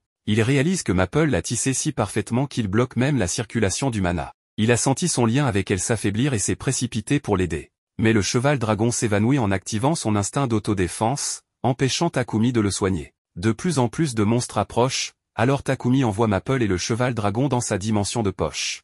Cependant, cette action lui demande énormément d'énergie et il perd connaissance. 12 heures plus tard, Takumi ne montre aucun signe de réveil. Sophia prend sa main et sent la circulation de son mana. Grâce à cela, elle parvient à contacter Maple et l'incite à sortir. Mais le changement brutal d'environnement pourrait effrayer le cheval dragon, alors Maple décide de le faire sortir en douceur. Pendant ce temps, Maria part chercher des herbes. Takumi ressent soudain une chaleur et se réveille. Il réalise que cette chaleur vient de Sophia, qui l'a tenue tout ce temps. Maria, amusée, apprécie cette évolution dans leur relation. Mais il est temps de s'occuper du cheval dragon. Takumi le soigne avec un sort de soin avancé et le prend comme compagnon. Puis, il cherche un nom. Maple a été nommé d'après une feuille, alors Takumi choisit Camélia, un arbre qui garde ses feuilles toute l'année. Tout le monde aime ce nom. Là-bas, dans la capitale royale, il y avait une petite esclave avec un bon talent pour l'alchimie. Elle était novice et aucun client ne voulait l'acheter, car il ne voulait pas perdre du temps à enseigner à une enfant. Elle avait une famille chez elle, un petit frère et une mère malade, c'est pourquoi elle avait choisi de devenir esclave pour dette afin d'envoyer de l'argent chez elle. Quant à Takumi, il travaillait trop dur, et les filles s'inquiétaient pour lui. Entre les commandes de production et divers autres travaux, Takumi n'avait pas du tout le temps de se reposer. Mais Takumi assurait qu'il allait bien. Il se rendit ensuite à la guilde, où un homme se plaignait d'avoir vu un monstre à plusieurs reprises. La réceptionniste montra alors un croquis à Takumi. Quoi qu'il en soit, Takumi était surtout venu pour enregistrer son nouveau cheval dragon comme animal de compagnie, et il s'avéra que c'était précisément ce monstre que tout le monde signalait depuis tout ce temps. Le maître de la guilde emmena alors Takumi pour obtenir des explications, tandis que Sophia se rendait chez Mulan. Sophia cherchait une esclave pouvant aider Takumi dans son travail de production.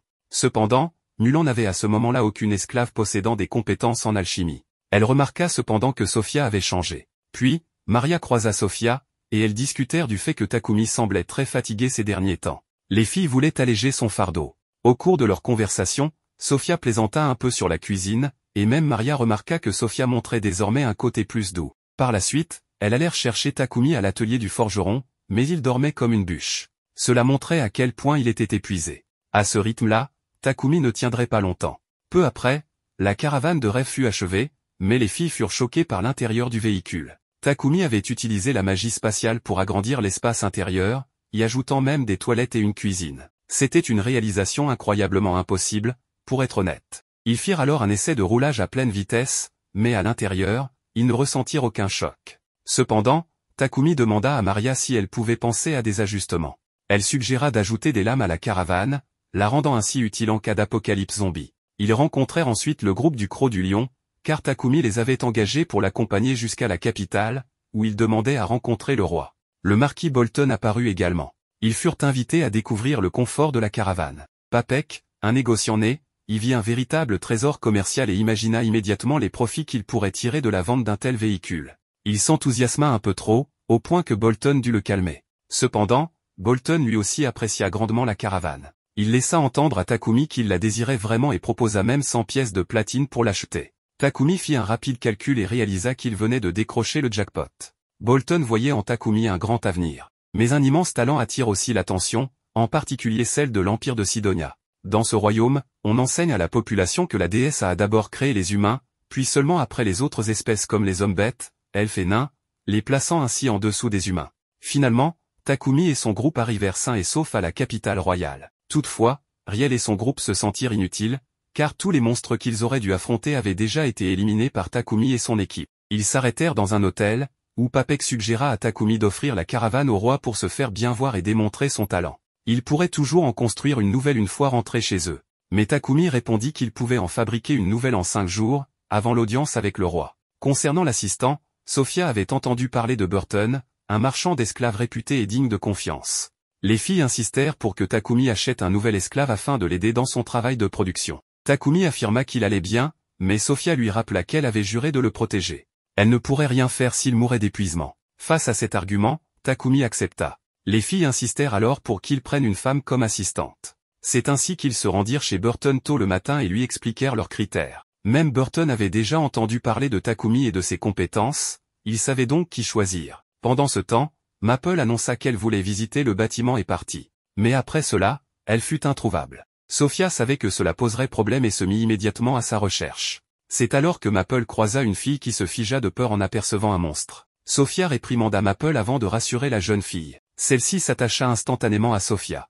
Sophia remarqua alors que la fille lisait un ancien livre d'alchimie. Après cela, Sophia ramena Maple, et Takumi annonça qu'ils avaient trouvé une fille avec des compétences magiques. C'était une renarde, et elle s'appelait Reva. Takumi lui parla de lui-même, mais Reva avait peur d'être rejetée encore une fois. Tous les autres clients l'avaient refusée, car elle n'était qu'une novice et ignorait beaucoup de choses. Cela avait brisé son moral. Mais Sophia révéla à Takumi que la fille lisait justement un livre sur l'alchimie. À la surprise générale, c'était le même livre que Takumi avait lu autrefois et adoré. Les deux rats de bibliothèque s'entendirent aussitôt. Reva oublia un instant ses craintes. Ensuite, Takumi lui donna une formule à analyser. Reva comprit immédiatement qu'il s'agissait d'une recette de sucrerie, mais quelque chose lui semblait différent. Elle paniqua, car elle voulait absolument comprendre avant d'être rejetée encore une fois. Elle savait toutefois qu'elle ignorait la réponse, car dans sa région, ils utilisaient du miel au lieu de la crème. Mais Takumi la choisit malgré tout et l'invita à le rejoindre. Il savait que chaque région utilise des ingrédients différents, et il voulait seulement voir si elle comprenait le principe.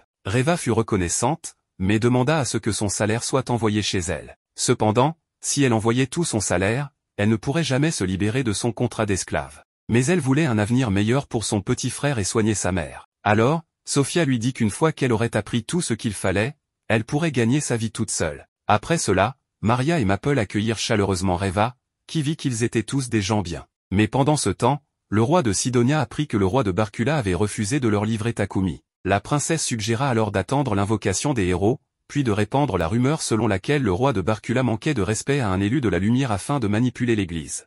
Quelle sournoiserie! Comme le protagoniste est tellement cheaté, il vient de fabriquer la structure de son carrosse avec un alliage d'adamantium comme si de rien n'était. Bien sûr, il en profite pour enseigner quelques notions à Reva et lui assure que, tôt ou tard, elle sera capable de réaliser quelque chose d'aussi complexe.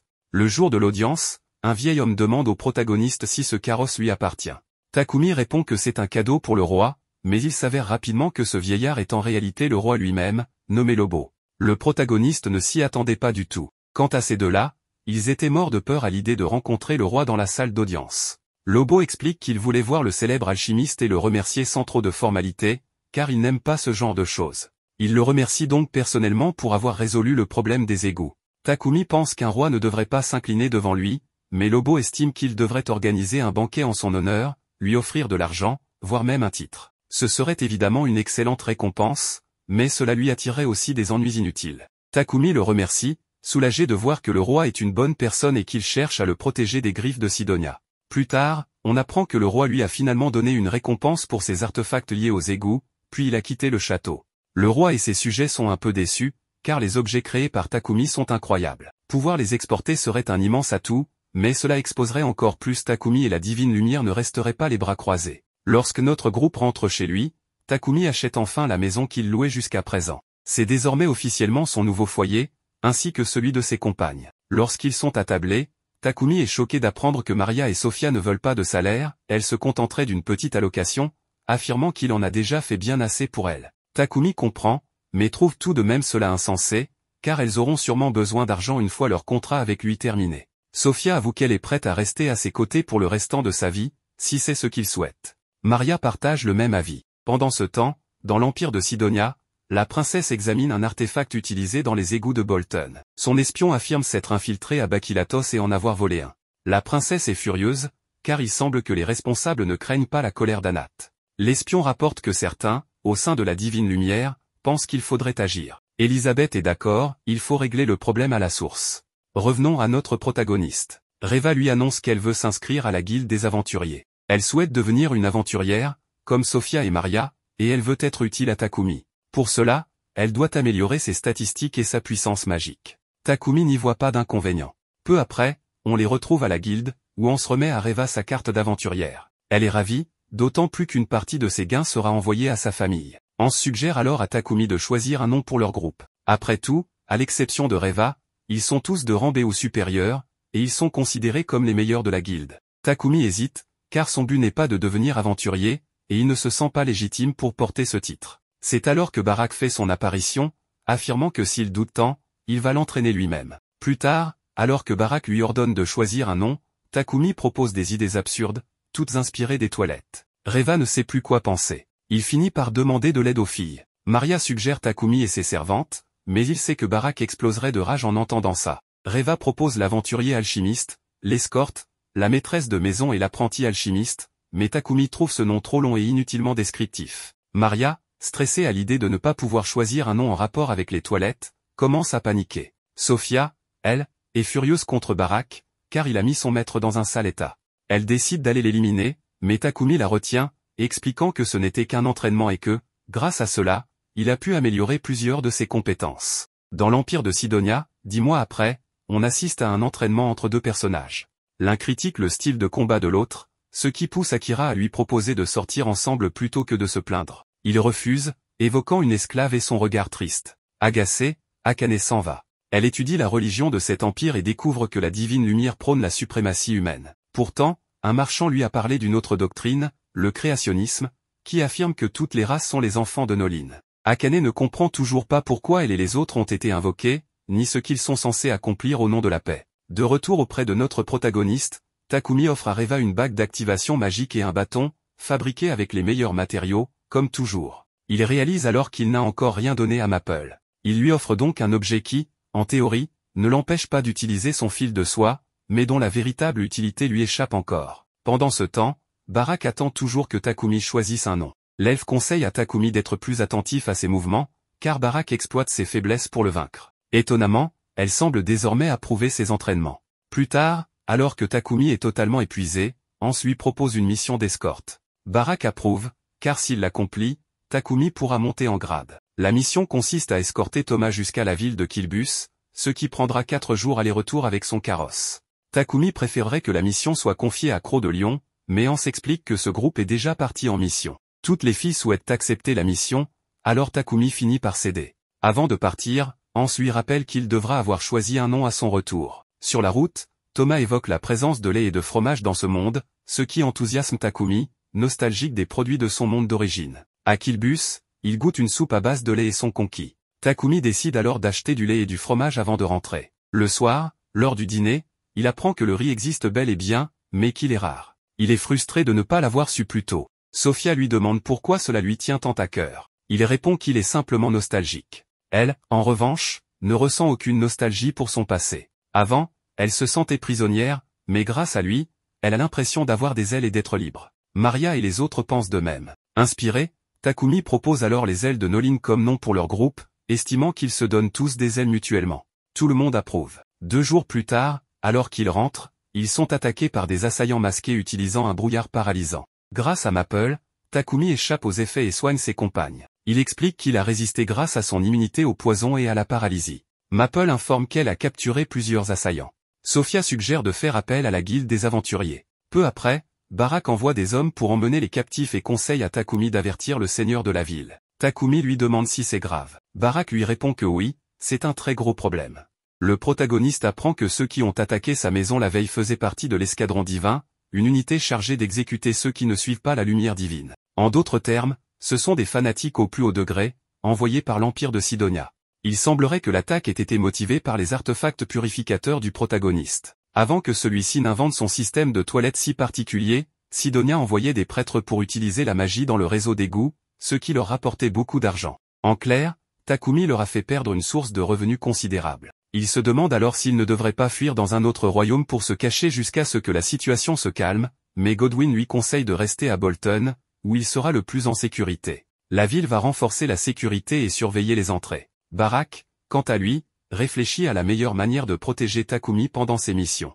Ce dernier envisage d'arrêter temporairement son activité d'aventurier, mais Barak refuse catégoriquement, affirmant que son groupe est l'un des meilleurs de la ville. Il ne veut pas le perdre. Sofia promet même de le protéger au péril de sa vie, tandis que Barak s'engage à continuer de l'entraîner pour qu'il devienne encore plus fort. Arrivé à la guilde, Takumi enregistre un nouveau nom pour son groupe. Hans lui apprend alors que la nouvelle de l'attaque contre sa maison s'est déjà répandue, et qu'une prime aurait été placée sur sa tête. Il lui recommande de rester prudent, car certains aventuriers seraient prêts à tout pour de l'argent. De retour chez lui, pendant le dîner, Takumi s'excuse auprès de toutes ses camarades, leur expliquant qu'en devenant la cible de personnes malveillantes, il les a mises en danger. Cependant, elle le rassure, il n'a aucune raison de se sentir coupable. La dernière attaque les a prises par surprise, mais elles promettent d'être prêtes la prochaine fois pour donner une bonne leçon aux assaillants. Takumi décide d'installer un artefact de barrière autour de sa maison, empêchant quiconque d'entrer sans y être autorisé. Mais un problème demeure, que faire lorsqu'il part en mission? L'elfe propose d'engager un attaquant ou un tank, mais les filles insistent sur le fait qu'elles ne veulent pas d'un homme. Sofia suggère alors de discuter avec Mulan, car il est difficile de trouver des aventuriers fiables, surtout parmi ceux qui préfèrent travailler en solo. Takumi accepte le conseil et décide d'agir avec prudence. Plus tard, alors que tout le monde dort, Takumi reste éveillé dans son atelier, occupé à fabriquer quelque chose d'important pour l'avenir. Le lendemain, Sofia lui demande de la laisser travailler avec lui, car elle souhaite étudier ses artefacts, convaincue qu'ils lui seront utiles à l'avenir. Takumi accepte et lui demande de graver un cercle magique sur une plaque de métal. Alors qu'il progresse, Sofia remarque qu'il a l'air fatigué. Il avoue être resté debout très tard en réfléchissant à sa prochaine action. Pendant ce temps, Maple et Camélia s'entraînent en combattant une poupée de soie créée par la petite araignée. Reva, de son côté, se souvient que les golems sont fabriqués grâce à l'alchimie. Takumi confirme, mais explique que le noyau de contrôle est très complexe à réaliser et qu'il ne se sent pas encore prêt à expérimenter avec. Reva estime qu'un golem serait parfait comme attaquant ou tank, mais Takumi préfère d'abord achever la configuration de sa barrière. Fait surprenant, en terminant cette tâche, il atteint le niveau maximal en contrôle magique et débloque une nouvelle compétence, la gestion formulatoire. Et par un heureux hasard, c'est justement ce dont il avait besoin pour commencer à créer un golem. Pendant ce temps, à l'Empire de Sidonia, le roi apprend que l'escadron divin a été capturé. Normalement, ils auraient dû se suicider pour éviter toute fuite d'informations, mais il semblerait qu'une magie contractuelle les en ait empêchés, ce qui pose un sérieux problème. La princesse conseille alors à son père d'oublier Bolton pour un temps et de se concentrer sur leur objectif principal. Un mystérieux homme encapuchonné, Homer, annonce que leur invocation pourra être réalisée dans 2 à 3 mois. De son côté, Takumi essaie de fabriquer un golem, mais la tâche s'avère extrêmement difficile. Maple lui demande pourquoi il y tient tant, et il explique qu'avec un golem pour surveiller sa maison, il se sentirait bien plus en sécurité. Cependant, pour perfectionner sa nouvelle compétence, il doit encore monter en niveau. Maple lui suggère alors une autre approche, plutôt que d'en créer un, pourquoi ne pas en apprivoiser un? Takumi n'y avait pas pensé, mais l'idée lui plaît. L'elfe lui apprend que des golems de pierre apparaissent parfois à l'ouest de la forêt de la mort et que des golems de fer se trouvent dans un ancien donjon. Takumi est particulièrement intrigué par cette dernière option, n'ayant jamais visité de donjon auparavant. Il se met en tête de dompter un golem de fer, mais Sofia lui rappelle qu'entrer dans un donjon sans tank ni attaquant serait extrêmement risqué. Malgré tout, on les retrouve un peu plus tard dans la plaine à l'ouest de la forêt, là où ils avaient affronté des Tranks quelques épisodes auparavant. Rapidement, ils tombent sur un golem de fer d'environ 3 mètres de haut. Une excellente opportunité. Pour le vaincre, il faudrait frapper son noyau de contrôle au centre, mais cela entraînerait sa destruction. Le protagoniste ne veut pas mettre fin à la vie du golem, mais celui-ci se retourne soudainement vers eux, semant la terreur parmi le groupe. L'elfe préférerait abandonner cette créature, mais Takumi pense que plus un golem est puissant, plus il serait utile en tant qu'allié. Il décide donc de s'en approcher, forçant les autres à le couvrir. Étrangement, le golem ne l'attaque pas et Takumi commence à ressentir un lien entre eux. Il s'avance encore, et au lieu d'un sentiment de menace, il ressent une certaine connexion. Il en vient à penser que le golem protège peut-être des ruines en lien avec Nolin. Soudainement, la créature réagit à la bénédiction divine de la déesse, et comme un miracle, Takumi parvient à le dompter. Cet événement inattendu laisse les filles perplexes. Maintenant, il ne reste plus qu'à lui trouver un nom.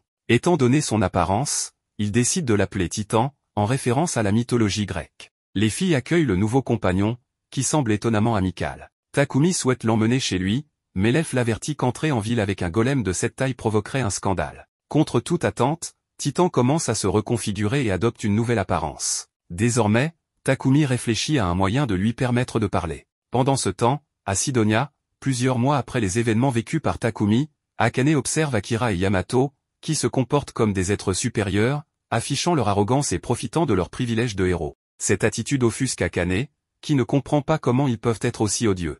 Revenons à Takumi. Il est en train de concevoir un nouveau corps pour Titan, mais avant d'aller plus loin, il décide de régler une affaire importante. Il annonce aux filles que la situation devient de plus en plus dangereuse et, pour leur sécurité, il préfère annuler leur contrat. Il leur conseille de s'éloigner de lui avant qu'elles ne soient impliquées dans quelque chose de plus grave. Sofia, choquée, lui demande depuis combien de temps il réfléchit à cela, et il avoue y avoir pensé juste après l'attaque. Il insiste sur le fait qu'il fait cela pour leur bien et qu'il ne veut pas qu'elles risquent leur vie pour lui. D'autant plus que Titan est maintenant là pour le protéger, et que Camélia et Maple, étant ses familières, resteront à ses côtés. Pour assurer leur avenir, Takumi propose de leur donner assez d'argent pour qu'elles n'aient plus jamais à s'inquiéter. Cependant, aucune des filles n'accepte cette décision. Maria, furieuse, lui lance un défi, s'il veut annuler leur contrat, il devra d'abord la vaincre en combat. Elle ne comprend pas pourquoi il agit toujours en mettant leur bien-être avant le sien et estime qu'il est égoïste de vouloir les écarter ainsi. Pour elle, s'il tient vraiment à elle, il devrait faire l'inverse, leur permettre de rester ensemble et affronter les épreuves en groupe.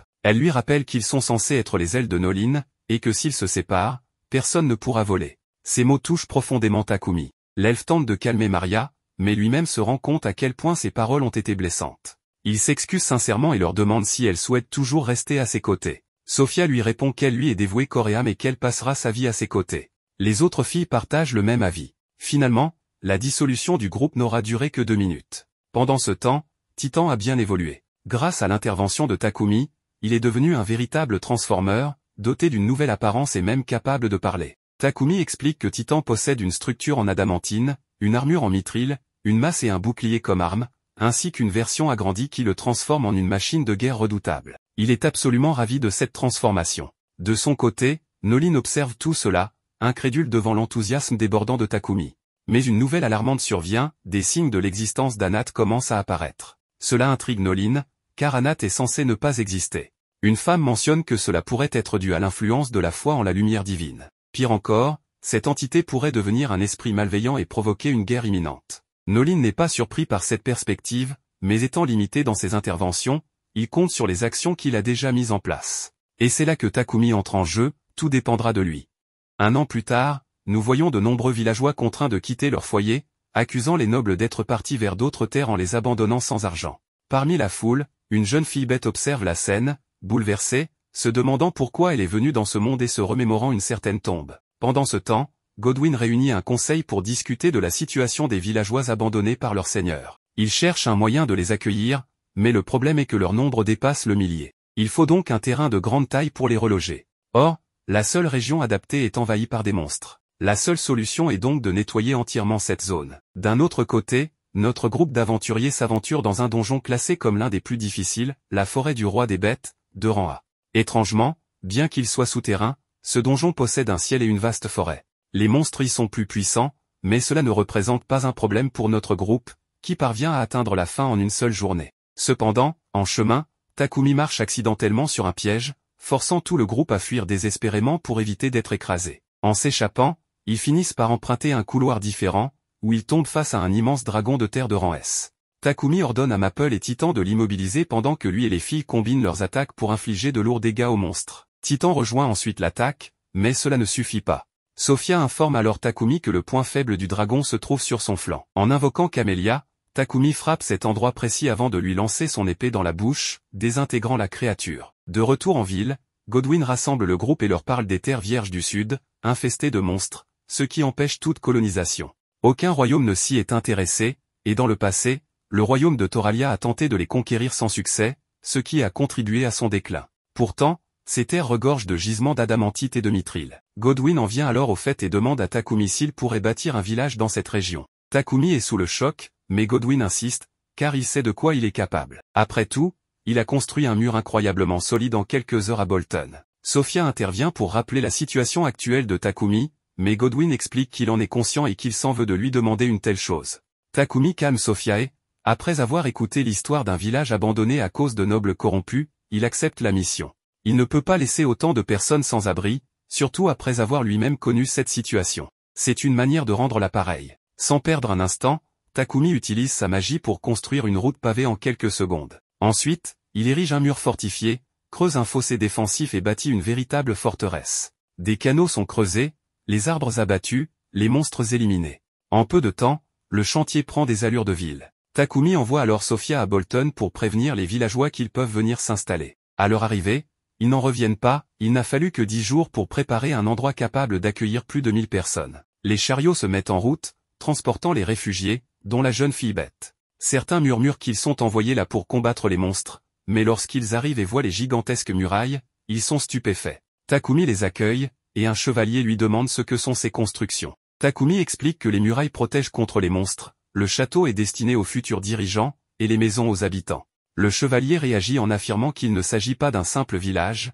mais bien d'une véritable ville, avec un château en prime. Sophia s'approche de la jeune fille bête et lui demande si elle est seule. Elle révèle alors qu'elle a perdu son mari dans le dernier village. Comprenant que travailler seule serait difficile, Sophia lui propose un emploi, s'occuper des besoins de Takumi. La jeune femme mal interprète ses paroles, tout comme Sophia, avant que celle-ci ne précise qu'elle cherche simplement quelqu'un pour cuisiner. La jeune fille accepte, et Sophia promet de revenir la chercher plus tard pour dîner avec Takumi. Plus tard, Takumi rencontre Mani et lui fait savoir qu'il serait ravi qu'elle s'occupe des tâches ménagères. Cependant, en l'écoutant, Mani se souvient des rumeurs entendues en chemin. Elle refuse alors l'offre, craignant que cette ville ne devienne un autre lieu de souffrance. Elle confie qu'elle ne peut faire confiance à personne, car son défunt mari est mort d'épuisement sous le joug de nobles sans scrupules. Sophia tente de la rassurer en expliquant que Takumi est différent, mais celui-ci l'arrête et préfère abandonner le sujet. Mani s'en va, décidé à quitter cet endroit. Étant donné la réponse qu'il a donnée, il est maintenant une cible. Elle pense qu'elle lui a peut-être dit cela simplement pour se défouler, car elle est frustrée de ne rien pouvoir faire et a fini par passer sa colère sur Takumi. Le problème, c'est que cette idiote quitte la ville, alors qu'à l'extérieur, des monstres pullulent. C'est à ce moment-là que Maple avertit Takumi qu'une horde de monstres s'approche de la ville. Sans perdre de temps, ils rejoignent le chevalier, et Takumi lui ordonne de lever les ponts et de fermer les portes. Il leur demande également de mettre les citoyens en sécurité pendant que lui et son groupe empêcheront les monstres d'entrer. De son côté, Mani tente désespérément de revenir en ville, mais le pont est déjà levé. Des villageois signalent qu'ils ne l'ont pas vu. Takumi refuse de laisser quiconque se blesser, alors lui et son groupe montent sur Titan et partent à sa recherche. Pendant ce temps, Mani est sur le point d'être dévorée. Résignée, elle accepte son sort, persuadée qu'elle est née pour mourir. Mais Takumi intervient pendant que ses compagnons éliminent tous les monstres, sécurisant ainsi la zone. Mani remarque alors que Takumi est blessé, mais il la rassure et lui dit de ne pas s'inquiéter. Malgré tout, elle le soigne rapidement, car il s'est blessé en la sauvant, et finit par s'excuser. Takumi lui répond que l'important est qu'elle aille bien, car il refuse que quiconque parmi les villageois soit blessé. En entendant cela, Mani réalise que Takumi est différent de tous les hommes qu'elle a connus. Gênée, elle lui demande si son offre d'emploi tient toujours. Takumi accepte, et les filles lui souhaitent aussitôt la bienvenue. Pendant ce temps, Godwin est informé de la situation et demande au chevalier s'il pense que la ville pourrait être utilisée comme un point stratégique. Dans un autre endroit, à Sidonia, une nouvelle se répand rapidement. Un jour auparavant, une ville fortifiée est apparue de nulle part à l'endroit où se trouvait autrefois une zone infestée de monstres. Les chevaliers présents sur place ont été envoyés depuis Bolton, ce qui laisse supposer qu'un certain alchimiste pourrait être impliqué. Elizabeth annonce que Sidonia ne laissera pas cette situation perdurer et finira par dominer tout le continent. De son côté, Takumi réfléchit à élargir les routes pour faciliter le commerce. Mani arrive en courant, apportant de la nourriture, mais au même moment, une onde magique oppressante se répand sur tout le continent. Les compagnons la ressentent, et Takumi se remémore les paroles de Noline. Un an s'est écoulé depuis son arrivée dans ce monde, ce qui signifie que l'heure est venue. Après un certain temps, la déesse Noline observe que les héros Yamato, Akira et Akane ont atteint le rang A en tant qu'aventuriers, accomplissant cet exploit en seulement 3 mois depuis leur invocation à Sidonia. La princesse Elisabeth de Sidonia, consciente de cet accomplissement, annonce qu'il est temps pour eux de se présenter officiellement aux autres royaumes. Cependant, les héros expriment leur mécontentement concernant le retard, estimant qu'ils auraient dû être introduits plus tôt en tant que sauveurs du monde. Elisabeth, avec sagesse, leur explique que ce délai était nécessaire pour les protéger, afin qu'ils ne soient pas tués prématurément. Akira remarque qu'Akane semble préoccupé et, curieux, lui demande ce qui ne va pas. Akane, adoptant une attitude plus positive, répond qu'elle est enthousiasmée à l'idée de voyager en tant que héroïne et accepte avec joie de les accompagner. Parallèlement, le royaume que Takumi a entrepris de bâtir prend forme progressivement. Les routes sont ouvertes pour les commerçants, tandis que les forgerons trouvent du travail, et les femmes cultivent la terre, donnant à l'endroit l'apparence d'un village en plein essor. Dans la forêt, Sophia chasse des monstres et, par hasard, rencontre Maple, qui est accompagnée d'une créature inconnue. Sophia reconnaît la créature comme étant un lézard des mers, ce qui suscite son étonnement, car une telle créature n'est pas censée se trouver dans cette région.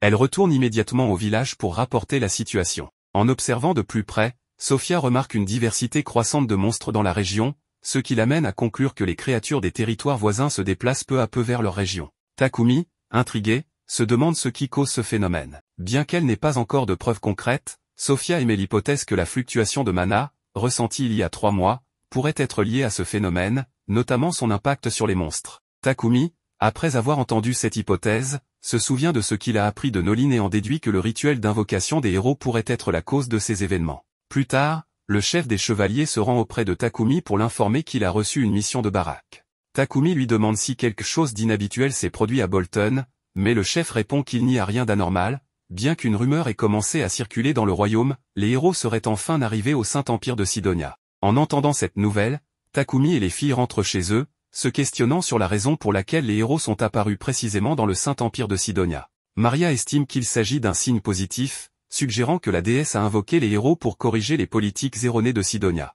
Cette nuit-là, Takumi, perdu dans ses pensées, réfléchit à cette étrange coïncidence. Selon lui, l'apparition des héros à Sidonia ne peut pas être un simple hasard. Après tout, ce sont les habitants de Sidonia eux-mêmes qui ont utilisé une magie interdite pour invoquer ces héros, sans l'intervention divine. Le lendemain, le roi de Sidonia souhaite un bon voyage aux héros. Cependant, avant leur départ, Yamato maltraite une esclave nommée Lulu. Akane intervient et précise que Lulu est son assistante, mais Yamato reste indifférent et insinue que Lulu n'est qu'une simple esclave. Akira critique ensuite Akane, l'accusant d'être trop gentille. Akane, pour sa part, l'ignore et s'éloigne tranquillement avec Lulu. Plus tard, Takumi arrive à Bolton, où Hans lui fait part de la présence des 3 héros. Dès qu'il entend leur description physique, Takumi réalise qu'ils sont japonais, tout comme lui. Après avoir discuté avec Hans, il apprend que la compagnie Papek a demandé à son groupe d'escorter un convoi jusqu'à la capitale royale. Mani, en entendant la nouvelle, exprime son désir de les accompagner, car elle se sentirait trop seule au manoir si tout le monde partait. Maria est d'accord avec elle, soulignant qu'il serait ennuyeux de rester seule. Sophia, de son côté, soutient Mani, affirmant qu'elle comprend parfaitement ses sentiments. Pris par ses arguments, Takumi hésite, mais lorsque Mani le supplie du regard, il se trouve dans une situation délicate. Finalement, il accepte de l'emmener, tout en précisant qu'elle devra travailler avec Maria. Avant cela, elle doit s'enregistrer à la guilde. Pendant ce temps, les héros voyagent en calèche, et Akira commence à se plaindre des secousses du véhicule. Yamato lui explique qu'il existe des chariots à suspension à Barcula et Romalia et que le groupe aurait dû en utiliser un. Profitant de leur statut de héros, Akira propose d'emmener avec eux des elfes de Barcula, bien que cette pratique soit interdite dans le royaume. Cependant, convaincu que leur statut d'héros justifie une exception, il persiste dans sa proposition. Alors qu'il continue à transgresser les règles, Akane, de son côté, pense qu'elle pourrait utiliser cette expédition pour améliorer les choses. Elle ressent que quelque chose, dans la capitale royale de Barcula, pourrait l'aider à résoudre la situation. Elle suppose que cette intuition provient de son pouvoir de révélation, qui essaie de lui signaler quelque chose d'important. Pendant ce temps, Mani est amenée à la guilde royale de Bakilatos, où elle s'enregistre comme aventurière de Randé. Au milieu de l'enregistrement, les héros font irruption dans la guilde, exigeant que tout le monde s'écarte sur leur passage. Un aventurier s'approche et leur demande s'ils sont nouveaux, car il ne les a jamais vus auparavant. En réponse, Akira lui assène un violent coup de poing, justifiant son acte en disant que l'aventurier gênait son passage. Les héros aperçoivent ensuite Sophia au loin et sont immédiatement fascinés par sa beauté. Akira, dans un élan impulsif, propose d'acheter Sophia, mais Takumi refuse catégoriquement. En réaction à ce rejet, Yamato tente d'user de la force pour capturer les jeunes femmes. Akane tente d'arrêter ses compagnons mais les deux individus insistent toujours sur leur offre. Cependant, Sophia refuse catégoriquement de les suivre, affirmant qu'elle ne compte pas abandonner son maître. Takumi leur demande une dernière fois de partir, mais voyant qu'ils ne comptent pas négocier, Akira dégaine son épée pour attaquer. Takumi la brise avec une facilité déconcertante. Yamato tente alors de lui asséner un coup de poing, mais Takumi part et lui applique une clé de bras. Humilié, Akira menace Takumi en affirmant qu'il regrettera d'avoir défié les héros de Sidonia. Toutefois, Takumi leur rappelle qu'attaquer un membre de la guilde des aventuriers est une faute grave. Finalement, les héros quittent la guilde. Peu après, Akane s'excuse auprès de Takumi pour le comportement de ses collègues. En discutant avec lui, Akane découvre qu'il est l'envoyé de la déesse et s'enthousiasme. Pour éviter qu'elle ne parle trop, Takumi lui couvre la bouche, puis l'informe qu'il logera à l'hôtel Lakeside. Retrouvant ses compagnes, Takumi leur annonce sa rencontre avec les héros. Intriguée, Reva pose des questions, mais Sophia brise rapidement ses attentes en décrivant ces derniers comme des personnes grossières et indignes du titre de héros. Elle mentionne cependant que Akane semblait être une personne plus correcte. Pendant ce temps, Akane se dirige vers l'hôtel de Takumi mais est poursuivi par un garde. Heureusement, Sophia l'intercepte et l'emmène en sécurité à l'hôtel sans éveiller de soupçons. Sur place, Akane interroge directement Takumi pour savoir s'il est un japonais transporté dans un autre monde, ce qu'il confirme. Il révèle également être là sur ordre de la déesse Noline. Les filles croient immédiatement son histoire, surprenant Takumi par leur confiance aveugle. Takumi avoue alors qu'il souhaitait vivre paisiblement comme producteur dans ce monde, mais l'invocation des héros de Sidonia l'a plongé dans un problème trop grave pour être ignoré. Selon lui, Sidonia prévoit une guerre contre le monde entier. Bien que les héros soient à leur côté, il doute qu'ils puissent mener une guerre seuls. Akane ajoute que les héros seront probablement manipulés pour rallier des masses de fidèles à l'église de la lumière divine. Elle s'excuse d'avoir impliqué Takumi dans cette situation, mais ce dernier lui rappelle qu'elle aussi a été invoquée contre son gré. Il propose alors de se concentrer uniquement sur les héros. Takumi ne comprend pas pourquoi ils agissent ainsi, et Akane se souvient qu'ils étaient différents au début. Leurs personnalités ont changé de façon étrange, et elle soupçonne Sidonia d'être responsable. N'ayant jamais eu confiance en eux, elle avoue avoir lancé des sorts de purification sur toute nourriture ou boisson qu'on lui offrait. Cela pousse Takumi à penser que les héros ont subi un lavage de cerveau par l'alimentation. Soudain, Akane s'agenouille devant Takumi et le supplie de les sauver, sa servante Lulu et elle-même. Émue par son désespoir, Takumi lui demande de se relever et brise le sort qui asservissait Lulu, lui rendant ainsi sa liberté. Il propose ensuite d'héberger les deux filles dans son manoir à Bolton, malgré les risques que cela implique. À leur arrivée, elle prépare un plat japonais, ce qui apaise Akane. Le soir venu, Takumi réunit ses compagnons et leur annonce qu'il ne peut plus les garder à ses côtés. Il insiste sur le danger croissant et décide de rompre leur contrat, considérant désormais toutes comme sa famille et non comme ses servantes. C'est alors qu'il reçoit un message urgent de la guilde, convoquant tout le monde immédiatement. L'affaire devient sérieuse, et la suite promet d'être mouvementée avec ses héros manipulés.